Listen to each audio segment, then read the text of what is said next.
well, hey, this is really a kind of a fun lab here. And what I'm going to do, this is a whole different kind of approach to lab here. Okay, so what I'm going to do is I'm going to do this experiment. Okay, I'm going to show you every step of the experiment. And then what you're going to do is you're going to come up with a valid theory of why the result happened. So I'm going to show you everything that's going to happen. I'm going to give you all the give you insight to everything that's going on, and then you are going to submit. Okay, you're going to submit. It'll be under the assignment. You'll submit it through your Moodle. You'll submit it and come up with a theory. If you come up with the correct theory of why it happens, you'll get 100. Okay. If you come up with a valid theory, but it's not a correct theory, you'll get an 80. If you submit a theory and it's not really a valid theory at all, then you'll get a 60. And if you don't do the assignment at all, you get a 0. So don't do the assignment, you get a 0. Come up with a theory that's not thought out and not valid, that's a 60.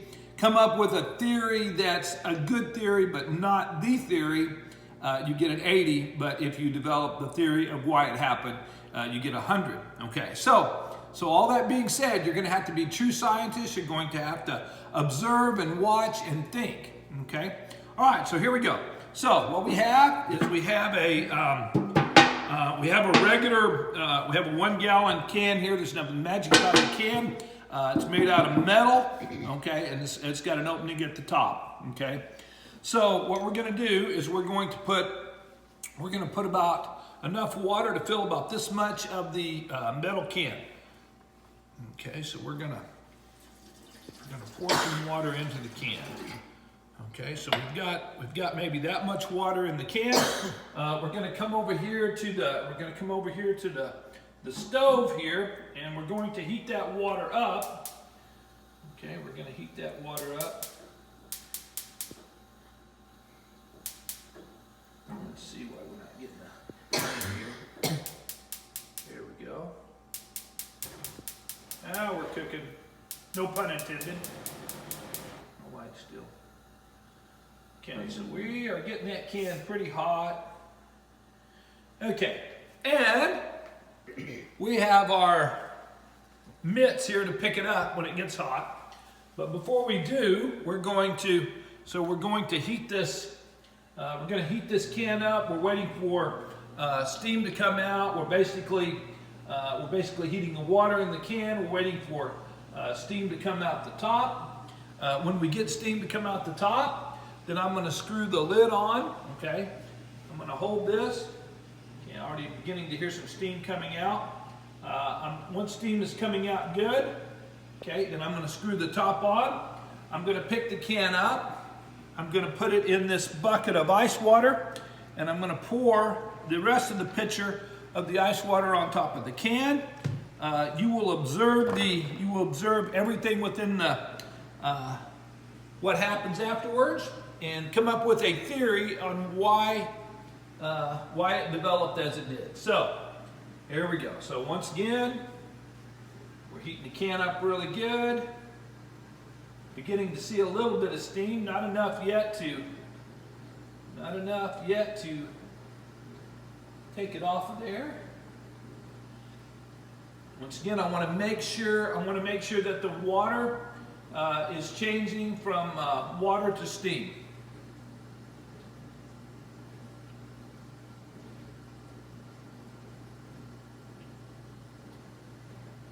Okay.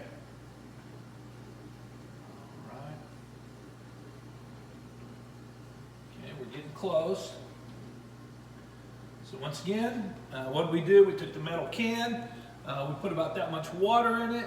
We're trying to boil the water, so we start to get the water to go to steam. And then we're going to put the cap on the can. I'm going to put on my other glove here, put the can in the ice water, and then pour the rest of it over the top without getting burnt. That's my theory. So that's at least worth an 80. It's a valid theory. We'll just see how it goes. Okay.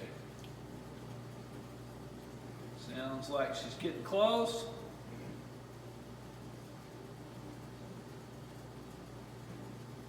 Okay.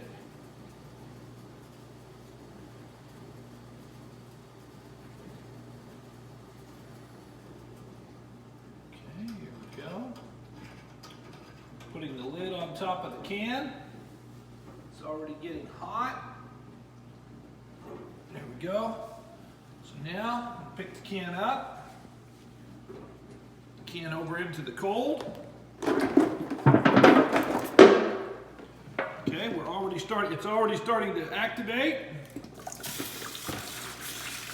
And there we go. As you can see, it didn't take long, did it? It didn't take long. Now let's examine it a little bit. Boy, I tell you what, now, ladies and gentlemen, members of the jury, that's a pretty strong can. If you were actually here, in person, I would have had you try to push this can. Now, let me show you some. And I'm pretty buff, so I mean, you know, they call upon me many times to do physical things, and so. But once again, I'll show you. This is a super strong metal can. Let's look at the seams here, and but super strong metal can. But let's look at what all's happened to this can. So as you can see, the can has definitely collapsed. All right, so let's kind of take one look at what's happened. Remember, you are to develop a theory of why this can has collapsed like it has. To this extent, and it worked really well. That was a great example of what was to happen. If you notice, it happened really fast when we put it in this ice water. But once again, we took the can, we put a small amount of water in the can, we went over to the gas flame, we boiled the water that was in the can, we put the top on, and then we cooled it off in the ice water. We didn't even have to pour much of the ice on the top before it started. So you are to develop a good chemical theory on why that happened. You need to use words in your theory like molecules, atoms, things like that. You need to talk about what's happening in the can, what's happening. I don't want to give you too many hints, but I don't want to hear. I don't want to hear something simple that's not scientific. Once again, you come up with a good scientific theory. It's at least an 80. If it's correct, it's 100. If you just come up with something that's not much thought and you just tell me the can collapsed, basically you get a 60 for turning in a theory. So once again, there we have it. Good luck. I'm anxious to read your submissions, and fun activity for everybody but the can.